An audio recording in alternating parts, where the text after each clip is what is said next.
left unsaid. Days that can't be counted by the time till rent. Tomorrow's just another like the one that comes next. The corner of the highway that leads to the job, at the desk by the boss with the elegant watch. The tick of the clock and the tick of the clock mark the moments till the ticking stops. We welcome Laura Huang back to the podcast. She is a distinguished professor of management and organizational development at Northeastern University and has held faculty positions at Harvard Business School and the Wharton School of the University of Pennsylvania. We were just realizing that we actually met 10 years ago when Laura interviewed me and my co-author Tom Yorton about our book, Yes and then we had her on the pod 5 years ago to talk about her book, Edge. And now she's back to talk about her new book. This is a really intriguing topic. The book is called, you already know, The Science of Mastering Your Intuition. So enjoy the pod. Laura Huang, welcome back to the podcast.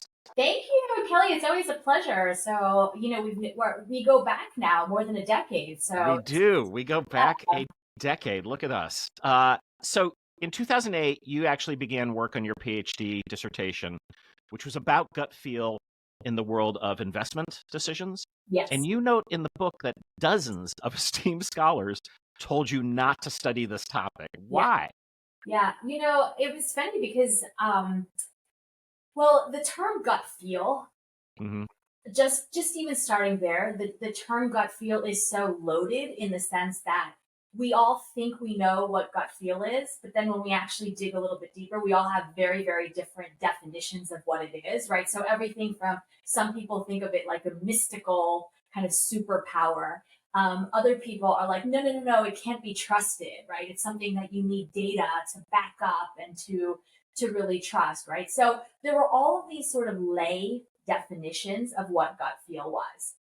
And so when I said, you know what, I want to study gut feel, I want to put some science behind it. People were like, oh, wow, that's like super risky. It's this like term that's not theoretical. It's theoretical.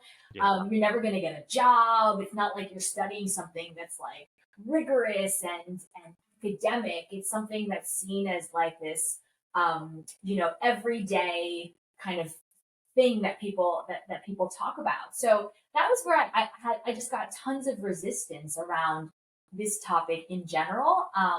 But the more I got the resistance, the more I was sort of, on the one hand, I was like, oh man, should I get kind of second guessing myself? But then my own gut feel kicked in, right? And I come from an engineering background where I had tried to quantify everything. And so it seemed like a fun challenge for me to try and quantify the unquantifiable, something that everyone was saying was unquantifiable, and actually putting the science behind understanding our intuition and our gut feel.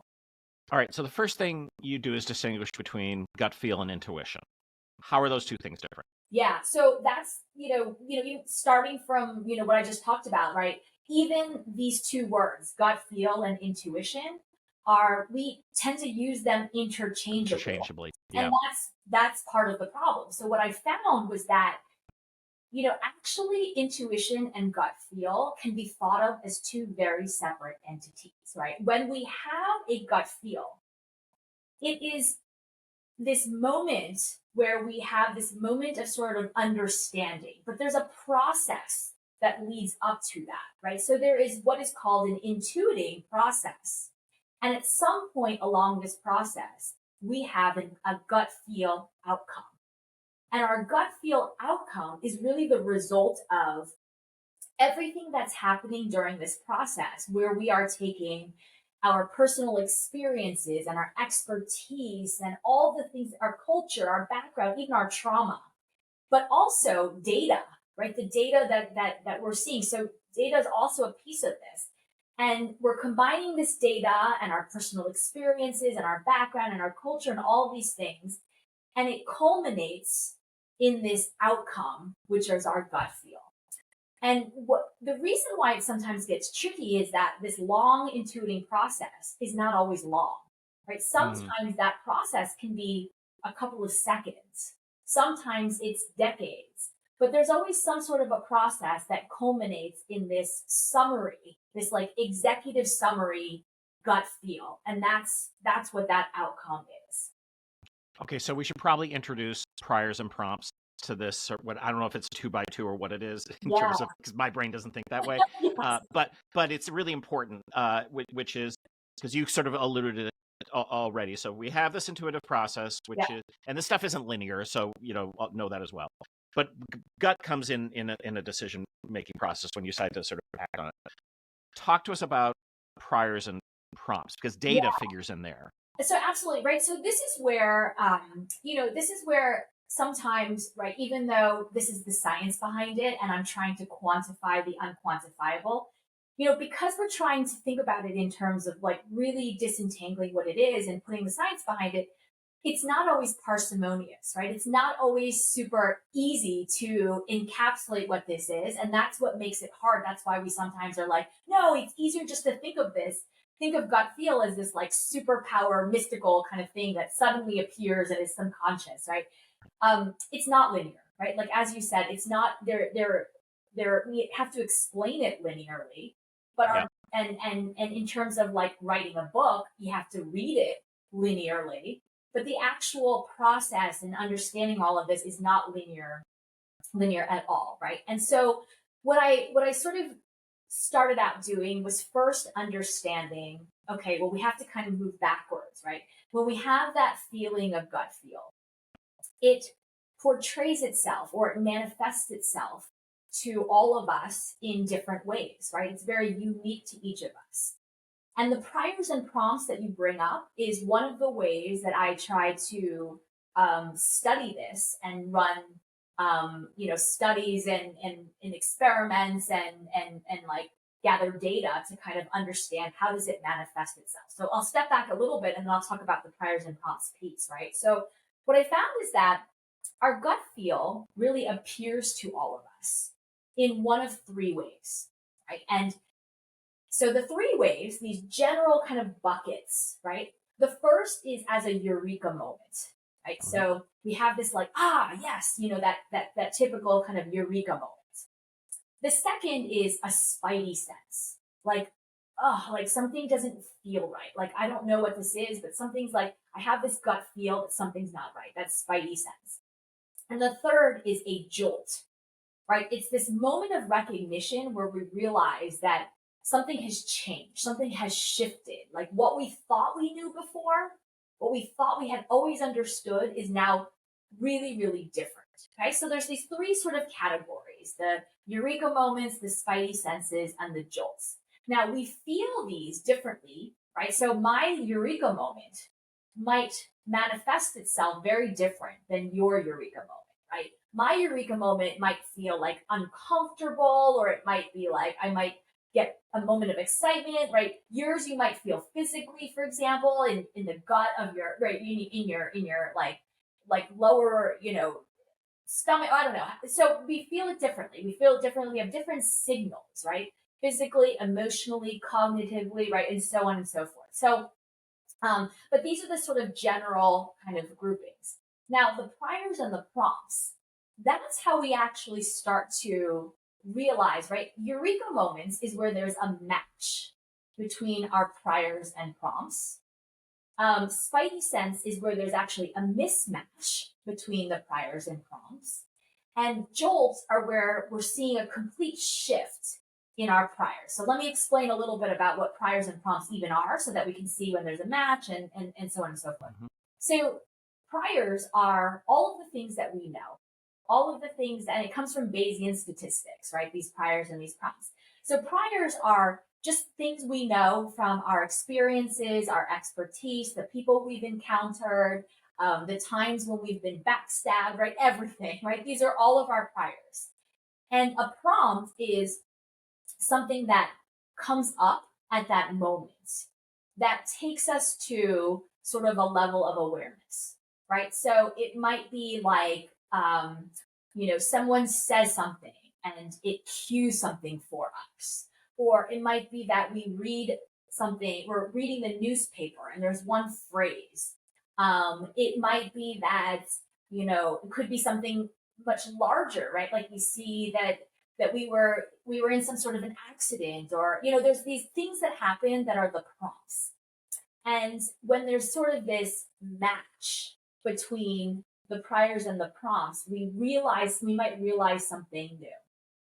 Okay, so let me give you a couple of examples to sort of illustrate this a little more.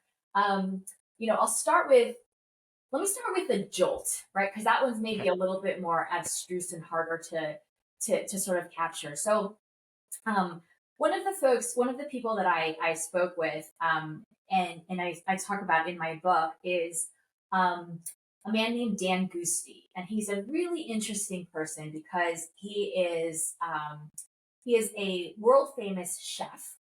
He was a chef that was at the three Michelin star restaurant Noma Mhm. in Copenhagen, which was voted the world's best restaurant in the world numerous times, and they have three Michelin stars. And he was the head chef at Noma. His career was going fabulously, all sorts of things. And at one point, he was reading a magazine article, and they spoke about something in the article about food for all, right? Something around that sort of concept. And he had this like jolt moment, right? So the prompt was reading this article. The priors was everything leading up to this moment where he was reading this article, where he had, you know, accumulated all this experience. He was at the top of his game. He was head chef at one of the most revered, well known restaurants in the world. But when those two things matched together, he had this jolt. And he talks about how everything he thought he knew before, he felt like this fundamental shift. And it was like he was playing a video game. And he was Mhm. brought from mushroom world to like the next level of consciousness. And now he was in like dragons and laser beam world, right? And he realized, oh my gosh, like I want to be, and so anyway, so he used his skills and now he basically left Noma, and he started Brigade, which is he provides restaurant services and food for everyone, right? Cafeterias, um, so food for children in cafeterias, food in prisons for Mhm. incarcerated individuals, food for individuals in nursing homes, right? And this is a three-star Michelin chef who's now trying to provide accessible food for everyone, right? And when you talk to him more, you learn all sorts of things about him, right? And all the things that are buried in his priors around how he used to make sauce with his grandmother, right? Make tomato sauce with his grandmother, and how she used to talk about how they would allow, neighbors, everyone, food for all, like people coming into their house to share in this communal meal, right? All these things that were sort of buried in there. So that's kind of one example of like trying to explain how do these prompts and priors come together and match up to give us that trigger point or catalyze that gut feel that we're. It's hard not for me, of course, not to immediately tie this into improvisation. So go with me just a little bit on this, and I Yeah, want no, to see it's what you so think. related, so related. So I love where you're going to take us here. Okay. So I think about early stage improvisers and what we're trying to get them to embody and think. And both are important. Because so much is physically putting yourself in the space, get you out of your fear brain, your shame brain, get you out of your judgment brain, judgment of self, judgment of others. And one of the key points is also like you are enough. What we're trying to tell you is that everything you have is enough to do this job. We're going to present a series of exercises that are going to allow you to have a very specific point of focus, to understand that if you just accomplish this game, that's all you need to do. You're building the skills that are going to take you on this journey. And the journey then becomes this ability to enter any scene with zero script in your mind. Because if you come in pre-scripted, the other person doesn't have the same script because there isn't a script. So if you come in pre-scripted, you're already at a disadvantage. Mm-hmm. However, the way you do that successfully is recognizing you have all the scripts in the world behind you, and you can incorporate all of them, whether they are characters and ideas or funny things someone said on the bus or whatever, if it becomes appropriate at this time. And it's really sort of this quick switch between system one and system two, Danny Kahneman's work, that goes back and forth where like you are relying on instinct you are getting prompts. I mean, sometimes the audience gives you a prompt. Sometimes your player across from you gives you a prompt. The environment can give you a prompt when something happens in the room. A gift to a gifted improviser is like someone's phone goes off in the room, and they incorporate that. They That's a close the prompt. window. Yeah, it's a great prompt, but it can elicit all kinds of things. But it does require a kind of almost Buddhist emptiness. You can't be attached to the idea that you maybe wandered in with, because you're building this thing together. I'm going to stop there. Yeah, no, I think that so much of what you're saying, I mean, I've got like, 3 or 4 different thoughts based on what you're saying, because absolutely, right? When you in improv, when you're engaging in improv, there's absolutely the priors, which is all that you know. It's like who you are, it's the experiences you have that you bring into improv. You definitely have the prompt, whether it's one that's staged and you're giving one, but the sort of pre-screening, if you're bringing in things from other people, it takes away from you being in that experience and engaging in that, right? And so what I talk about is like, well, we already talked a little bit about like the what is gut feel piece, the question of like what is gut feel. But this is why one of the key principles of what I studied around gut feel is that we're asking the wrong question. And that's related to what you're saying. It's not what is gut feel.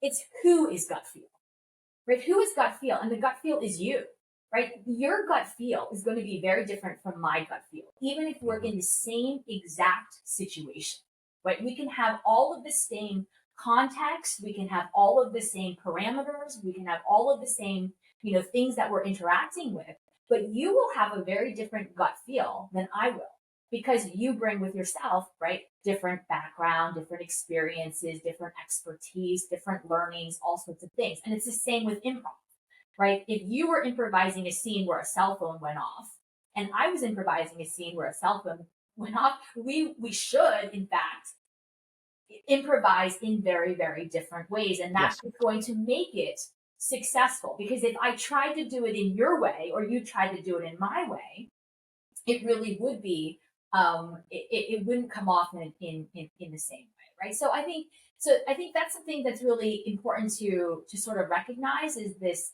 who is the person that is approaching this. So yeah, I'll sort of stop there as well, because I have tons of sort of things that we could talk about in terms of how this overlaps. So the demand I see here on individuals is self-knowledge. So with that, which may seem obvious, but is rarely the case in a lot of these situations, which is and here's the thing. I'm going to give you an example of a thing I thought of as we've been talking, which is I've been very conscious. So I'm an idea person. I am what I think is often referred to as an intrapreneur. I do entrepreneurial stuff inside a framework at Second City. I've always done this my whole career. I have a tendency to yes and a lot, which is good if I want to sell books, but sometimes means I've got just way too big of a list of things I've maybe said yes to. So very conscious right now of like what's on my plate, what can I take on, what can I not take on, and in the past knowing that I'm just like I'm the guy like Kelly, get it done. So I got an email from a guy. He's like, I don't know if you remember me. We worked on a project that didn't go anywhere like 10 years ago. I'm working on this film. Interested maybe casting Second City. So my spidey sense went off, which was this person wants to pay us nothing to take advantage of a skill we've got in identifying people. And so my response was, hey, I just need some clarity. Are you looking to hire Second City to do casting services? And I was very proud of myself because I sent this email and then sent one back. It's like, perhaps we should have a finished script in a little bit. I want to have a conversation. So I just added in our director of development for the conversation. So I said, great, we can have a conversation.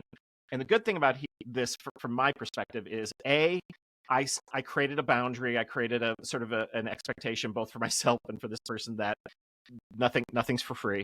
But I didn't close the door, because I hate closing. It is impossible for me to close a door. I just don't like.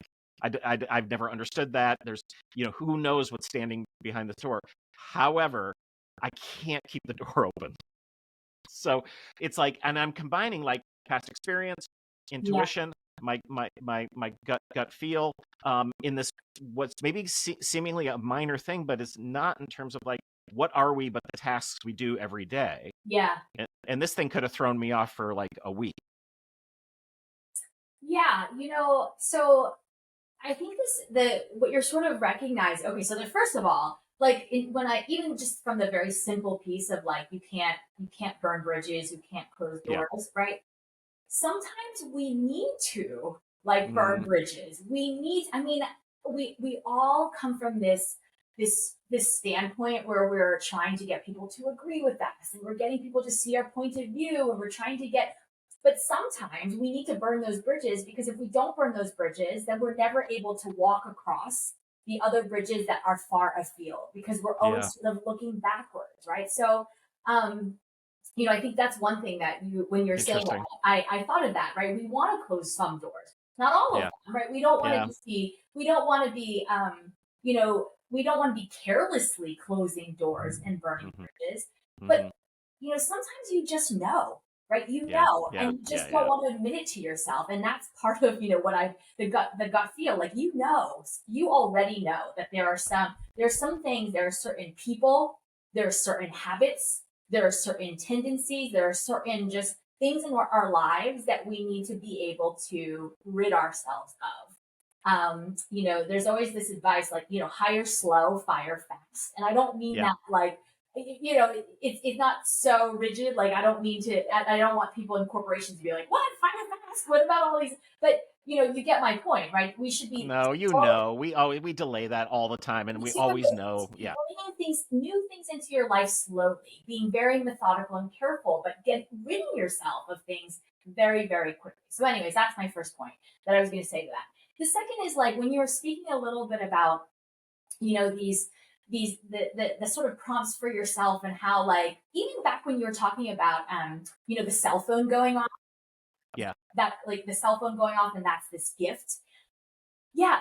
What happens in our lives sometimes is we need to build in moments where we give ourselves those gifts. We don't always notice the prompts, even when the universe is trying to tell us, or we need to somehow be able to build those into our lives. And this leads to sort of two key things, right? The first is like this notion that we often don't listen to what whispers. We listen to what screams, right? And so when you're talking about your story around the email that you got, right? Something was already whispering to you. You already knew the answer, right? You tried to play coy a little bit, write back the email, we would love to talk when you're ready to hire somebody, CCing people, but you already knew the answer, right? Come on, Kelly, you knew. Totally knew the answer. Right, and so we sometimes don't always listen to what whispers because we're in this society, we're in this realm where there's so many things that are screaming at us. Right. And so we don't listen to what whispers, we listen to what screams. And it's not always our fault, right? There are things that are screaming at us all the time, right? There's physically, like vacuum machines and ambulances and things that are loud. But there's also just, we're getting recommended the next YouTube video to watch before we even get to make the decision, right? So, or we're getting the next Netflix suggestion or, and then in the instance of like what you were talking about, we start CCing people, right? We start adding people because we're like, oh, well, that'll kind of help. Like bringing more people into the mix will sort of help with this. But in fact, right, that's like when we're making a big decision in our lives,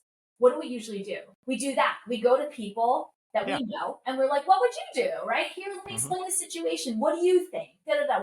Right? And it's like the equivalent of having a dinner party and we've got this big decision to make. And so we invite lots of people that we do love and trust, and we give each of them a seat at the dinner table. We talk about this thing. But what we don't do is the equivalent of saving one of those seats for ourselves and our voice and what's whispering. Because even though we love and trust all of these people, they are different. They're different people that come from different, they've had different experiences. They've worked in different industries. So we want to be able to listen to what whispers and not what screams. And so one of the ways we can do that is, number one, being attuned to those prompts, right? How do we sort of amplify that signal so we start to notice those catalyzing prompts that might be leading us to a gut feel? And so that's one of the ways that I talk about in the book, because we can harness that. We can hone that. We can actually train ourselves we can train our gut feel so that we can make those decisions and trust in those decisions. But even before that, even before we've gotten to the point where we can train that, there are tips and tools and tactics that we can start to put into place that'll help us along the way. And one of those that I talk about is like this story of one of my former students who was in the special forces, this very elite military division, where he had to decide which cadets to bring with him into in like as part of the infantry. And so I tell this story about how, like, people are training all the time for this. This is a very prestigious sort of thing. And there's one guy who just worked tremendously hard. Right? He worked so hard. He wanted to. He deserved it, right, in every sense of the word. But this student of mine who was the head of this brigade, like, had this feeling like, I don't know why, but I'm so hesitant about putting him in, right? Like bringing him into the fold. And so his superior said, flip a coin, right? If it's heads, he's in it. If it's tails, it's not. And he's like, what? Flip a coin? Like, that's how you're going to make a decision about this? Right? So he flipped this coin, and what he realized was that was like the prompt. It was like a self-enforced prompt where he realized that, like heads tells me I should put him in. But it made him realize, I wish that it had been tails. Even though it was heads, I wish it had been tails, because I don't trust him when we're in battle. Right? Even though he did all of the things that he needed to do, he worked tremendously hard, checking off all of the boxes.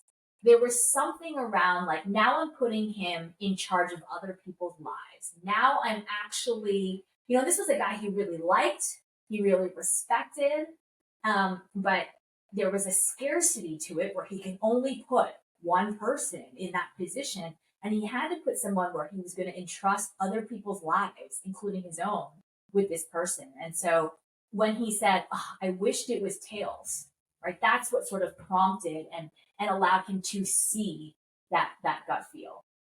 So that's totally a thing that pops up in casting at Second City. And I look back, and every casting mistake that I made was when I gave it to someone who deserved it rather than was right for the role. Right. Yeah. And it's sort of unfortunate because, like, it kind of speaks to, like, what I wrote about in my first book, right? Which was, around edge and how do you gain an edge? Because, the reality of it is we think about this world as a very meritocratic world, but we know that there's this myth of meritocracy. Right? Yes, you could take two people who work equally as hard, and one of them will inevitably be more successful than the other, right? And why is that? Well, it's because there are these perceptions and these signals and these cues.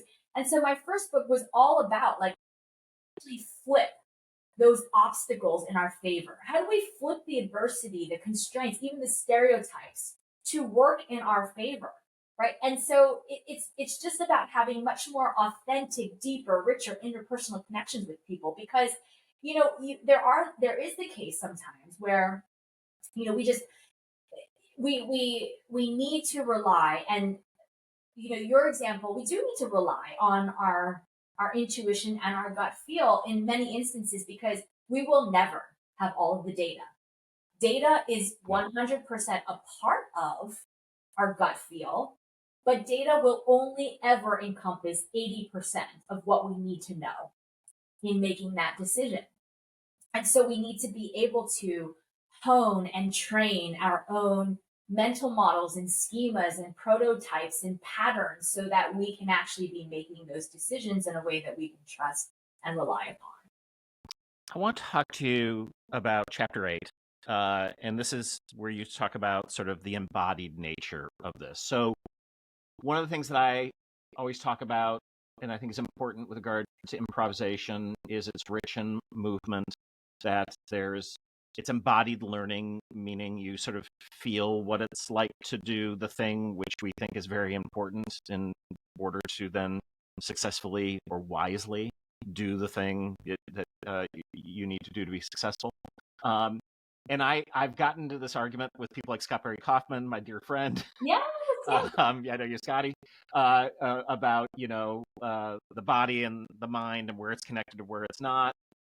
But for myself, increasingly as I age and with experiences, my body is speaking to me often before my brain is. Yeah. That's a thing. So yeah, it absolutely is a thing, right? When I spoke earlier about, our gut feel manifests in multiple ways, right? We have a physical reaction, we have an emotional reaction, we have a cognitive, we have all these different reactions. And I'll talk a little bit about, we'll start with this sort of embodied piece, but I also want to talk later a little bit about the emotional piece, because sometimes people are like, the question comes up often, well, isn't gut feel just our emotions, right? Isn't it just like a feeling of excitement or anxiety or something?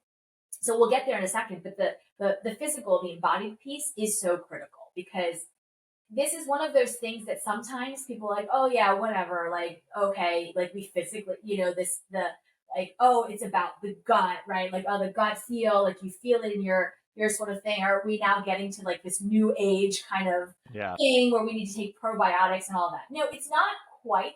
There's an element of that, but it actually is much more scientific, right? And it also not just scientific from like the standpoint of like biology, but there's also like a sociobiology to this, right? So let me explain. So yes, biologically, absolutely, there's a connection between the brain and the body, right? We know this, right? There's the vasovagal nerve, which goes all the way from our abdomen all the way to our brain, and then there's synapses and nodes and everything that are traveling all along the way. So, right, biologically, absolutely, there's a connection. However, when we think about it from a sociobiology perspective, what I found is that there are ways that we can also identify our gut feel, and not in this sort of like voodoo kind of way, right? So I have a good friend who is a brilliant psychologist. Her name is Erin Early. And what she does with her patients and with her clients and with anyone she sort of, is interacting with, she has this thing where she realizes that sometimes, for example, that, we don't always know what to trust, right? We don't always know what to trust because, say, for example, you're someone who's been gaslighted your entire life, right? And so the things that you think you know are really different from what you actually know versus what you thought you knew and what you should know, and so on and so forth, right? And so this sort of connects to what you're saying, but it's a little bit of a longer explanation, so work with me here for a second. Yeah, so go for it. Basically, what she says, we have to sort of baseline. So she baselines by saying like, okay, what is your name? And you would say Kelly Leonard, and she would say, okay, where did you feel that? And you're like, what? Where did I feel that? Like, I didn't really feel like, and so she goes through this series of facts, things that you actually do know about yourself, right? So-and-so's name is Mary. Mary, how many kids do you have? I have 2 children. What city do you live in? I live in this city. Things that are absolutely true and that at the core to be true. And she starts to sort of baseline, where do you feel that? Right? And then as she sort of progresses and she sort of does this cute thing where she's like, okay, now say, my name is PP Penelope. Right. And then and then they're like, what? That's so silly. But then they say that. And she's like, where did you feel it? Now that's a lie.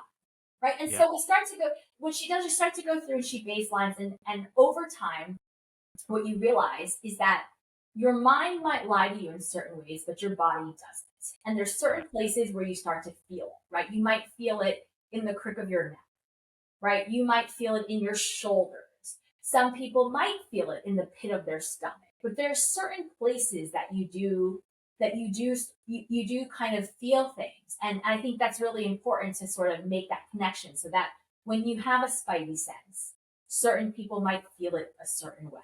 When you have a eureka moment, it might be this burst of adrenaline and you feel like your head feels kind of airy for a second, and recognizing those physical signals to yourself, in addition to the emotional signals, in addition to the cognitive signals, in addition to all the other things, you add this together and that's sort of that culminating. Do you have any idea is that something that builds upon itself from childhood? Is that something that might just change with regard to how you exist inside your body at any given time, whether I used to be athletic and I wasn't for a long time, and now I have a trainer I work with, and so I'm picking up on different things on my body simply because I'm paying attention and I didn't before. It strikes me that it's not necessarily static. Yeah, it's not static, but it's sort of like it doesn't repeat itself. It's not like repetitive in the sense that it's always consistent, but it rhymes. Right? And so I always talk about how like life rhymes. History doesn't necessarily repeat itself, It right? rhymes. But it rhymes. And it's the same thing with these sort of these signals that we have for ourselves, right? Even if you're doing improv, right? There might be, you are also picking up on, you might be talking about something completely different, but you're getting this like feeling from the audience, like this is working. Let me go a little bit deeper here. Let me spend a little bit more time on this detail. Now, oh, you know what? This isn't working. Let me like pivot quickly to this other detail. And the context might change. The mix of people that you're with might change. And so I always talk about it like, if you have this equation, if you change even one variable, the entire equation needs to be sort of shifted. And that's what you're sort of seeing when you notice these things. But like it's not just the physical signals, it's also the emotional signals, right? Like I was saying, like if you're going to the trainer, what's changing is not just specific muscle groups. What's changing is also other muscle groups that are around there. It's also your mentality. It's also your positioning towards what you're eating. It's also your positioning towards other people that may or may not be working out. So all of these levers are pulling on each other as you're making these shifts. And that's why you change one variable, everything else is changing. And I think that the physical really does relate to the emotional, right? In many ways. So maybe I can take a couple of minutes now to talk a little bit about that emotional piece and how it connects to the physical. So like it's not just that physical sensation you have. It's combined with the emotional sensations that you have, right? And what you're thinking. Is it excitement? Is it fear? Is it what have you? And what makes gut feel sometimes hard also to study from a scientific perspective is that you do have lots of those folks who are saying, yeah, but isn't that just emotion? Isn't it just like a subconscious emotional reaction?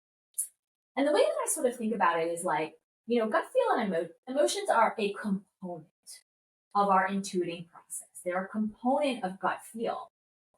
But emotions are sort of like children, right? If you think about emotions like children, like you don't want them driving your car because they're going to crash it, right? But you also don't shove them in the trunk because they might die, right? You want them in the back seat where they can be seen and heard and attended to, but they're not actually completely in control of anything. Right? And that's the sort of same thing with emotions and gut feel, right? You're not supposed to suppress your emotions. You're not shoving them in the trunk, right? But you're also not letting them completely drive the car. You're giving them the right seat. They're a part of the process. They just shouldn't be steering. And this is where a lot of people often get mixed up. We tend to treat gut feel like it's a loud emotion, but it's not emotion. It's more layered. It's more nuanced, right? It's your lived experiences, your subconscious pattern recognition. It's that physical, it's those physical sensations that you're feeling. It's your memory. And yes, it's like kind of rolled all into one executive summary. And, what makes it tricky is that, it sometimes does shout, but sometimes it is more quiet. And so one of the things I talk about how do we tell this apart, right? How do we actually distinguish? How do we tell them apart? And, what I tell people is like, we do sort of let the emotions ride along, right? But one of the tricks I say is like, well, ask yourself you can do two different things, right? The first is like asking yourself, am I acting from a place of clarity? Or am I acting from a feeling that I haven't yet named, right? Like if I were completely calm, would I make the same decision? Right? And if the answer is yes, it's probably your gut feel. But if the answer is no, right? It might be your emotions trying to take the front seat. So sometimes what you can do is like, if you feel that there's like an urgency pushing you, right? Or if you're getting this email and they're like, we want people part of Second City and there's this urgency, you can give it a little bit of time. And if it's your gut feel, that clarity will remain. And if it's the emotion, that sort of urgency will fade, just like sugar highs kind of fade. And that's how we can start to like let it be our compass in a little bit of ways, so that we can let our emotions come along for the ride and our physical sensations go along for the ride. We're just not giving them the keys. So before we started the podcast, I told you this was a hard read for me, and I that's a compliment, by the way. And it was in the sense that this is complex. It's not that the writing's obtuse. It's not that and I think I'm zeroing in on why. And I think that culturally speaking, the idea that you need to be both deeply curious and open to everything, and also be confident to make quick decisions, we don't see those things living together. Yeah, that's a great observation. They're not soulmates. Yeah, I love that observation. So a couple of things, right? Yes, this is like absolutely a hard read. And I love that you sort of said, it's not a bad thing, right? I think that we should be placing ourselves in situations where we do read things that are hard, and we do, because it's worth it, right? Yeah. Gut feel is not easy to really master. We can master it, but like, just like when you're winning the championship game, like if it's easy, right, then everybody would do it and it wouldn't be this superpower, right? So it's absolutely this hard read. And what makes it so hard is because we're not just saying, oh, just trust it. Like, you get this feeling, whatever. No, we're actually trying to disentangle it. We're trying to demystify it. We're trying to quantify it in a way that it's based on rigorous science. And that's part of what makes it really hard, along with the fact that when it's based on rigorous science, it's not linear. There is no 5-step formula or 5 ingredient recipe on like, how do you slap this together and make it work for yourself?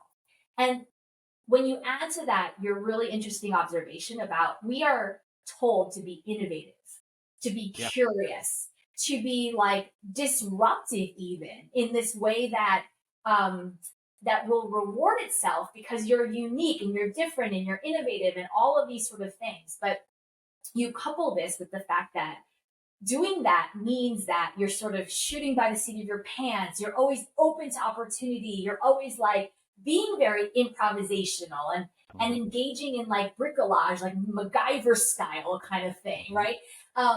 That's very much at odds with taking action, with actually going off of trusting your gut feel and making sort of decisions.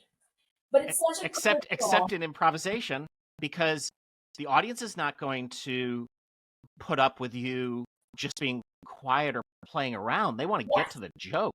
And this is where that process piece is so important, where it's an intuitive process and a gut feel outcome. Because all along this process, you are still a part of this, just like you're a part of it during improvisation. So what I talk about is like, it's not that you're not taking action. It's just that you're taking lots and lots of actions.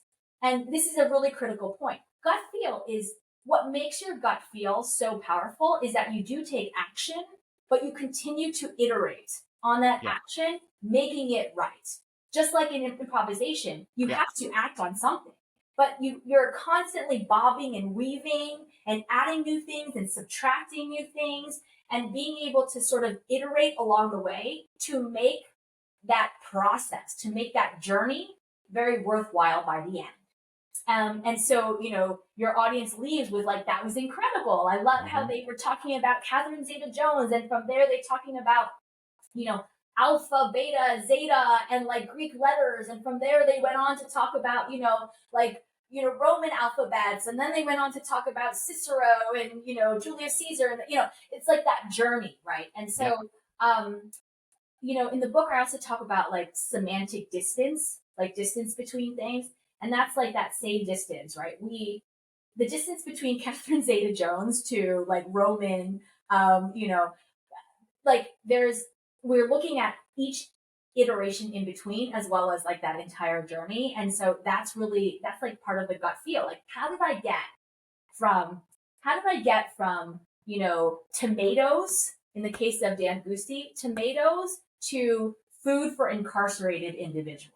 Yeah. How did I get from here to there? Because of our gut feel, because of this intuiting process that led us to that.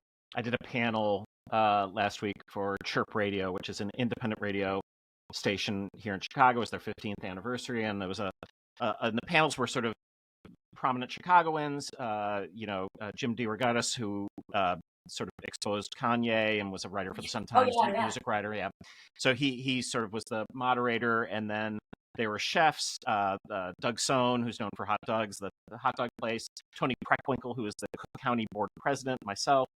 And it was interesting because my dad was in radio and I love radio. And I said, one of the experiences, what I understand a little bit from my reading is that, and it's a reason when I do my talks, I don't have a PowerPoint, is because I recognize the power of the human voice. Yeah. And I said, there's a phrase that gets tossed around and to a number of people. I don't know who came up with it, but I love it, which is the shortest distance between two people is a laugh. Yeah. And there's something in that, because the laugh is a aha recognition. Yeah, it is. That is 300 people at Second City at the same time all having it, which is why it's so amazing to go to those kinds of comedy shows, because it's rare that happens. That's usually something that's happening maybe with one other person.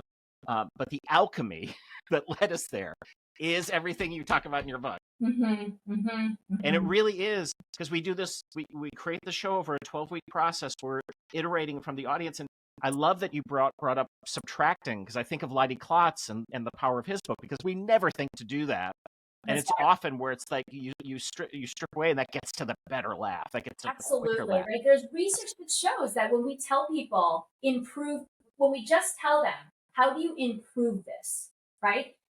There's something around when we tell them, how do you improve this, that they think about adding new features, adding new things, adding. And we very rarely think about improving something by taking things away, right? We talked about this earlier, where there are things that we know, you already know, remove those things from your life, the habits, the people, right? We all have those friends that we've been friends with like forever. And we're like, I don't even know why I'm still friends with this person. It's just history. I don't even trust them with my dog, let alone like my children, right? So there's all sorts of that aspect to it. Okay, so for returning guests, we ask for a thank you because story, and this comes out of work we did at the University of Chicago, where you're trying to speak to people across difference. And what we found is if you use gratitude, if you really try to see and understand and value anything inside a person, that gives you a shot at sort of keeping going inside these difficult conversations. Do you have a thank you because story for us? Yeah, I mean, I have so many thank you because stories, and I write about so many of these.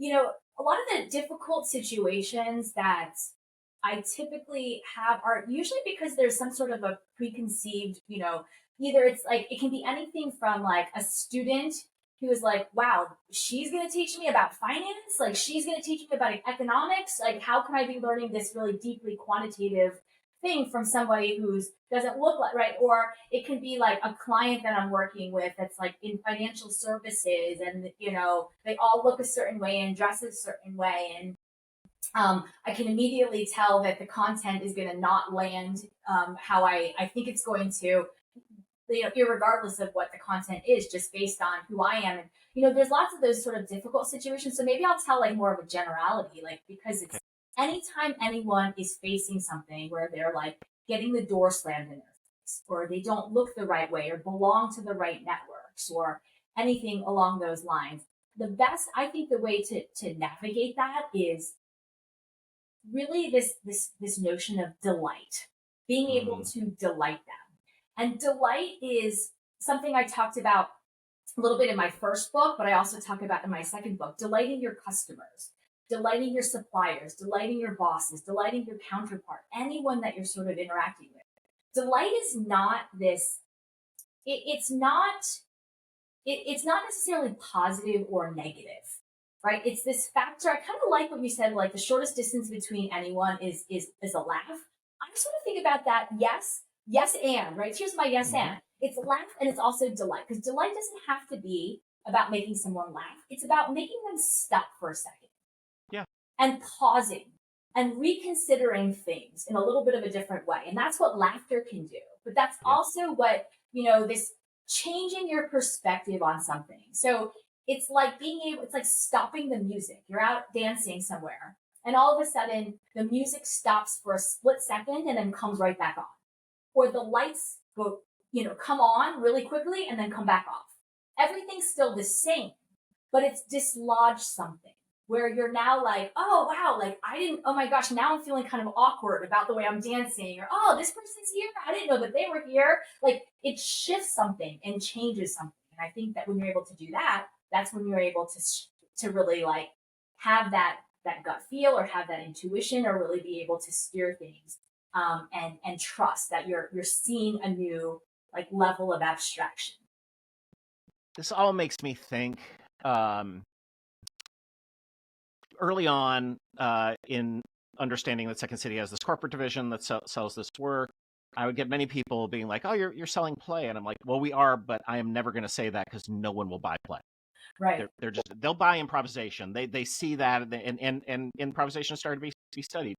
But we are missing the boat by not studying play, Right. because this is exactly what happens in those situations where there's a game, it's delightful because it's just being played, where the rules are maybe obvious, or we're making them up as we go along, and part of that play is discovering what those rules are. And it's just like, and also we don't study comedy in that same way. And when you think about, so much of laughter is coming from surprise. Yeah. Oh, I thought A was going to equal B, which was going to equal C, but then D came along, and it was like, oh, you meant a different thing. And so those are all those things we're talking about, and yet they're considered silly sometimes to study, and I think we're missing something there. Yeah, agreed. The book is called You Already Know: The Science of Mastering Your Intuition. Laura Huang, so great to have you on the podcast again. Thank you. You too. Great chatting with you.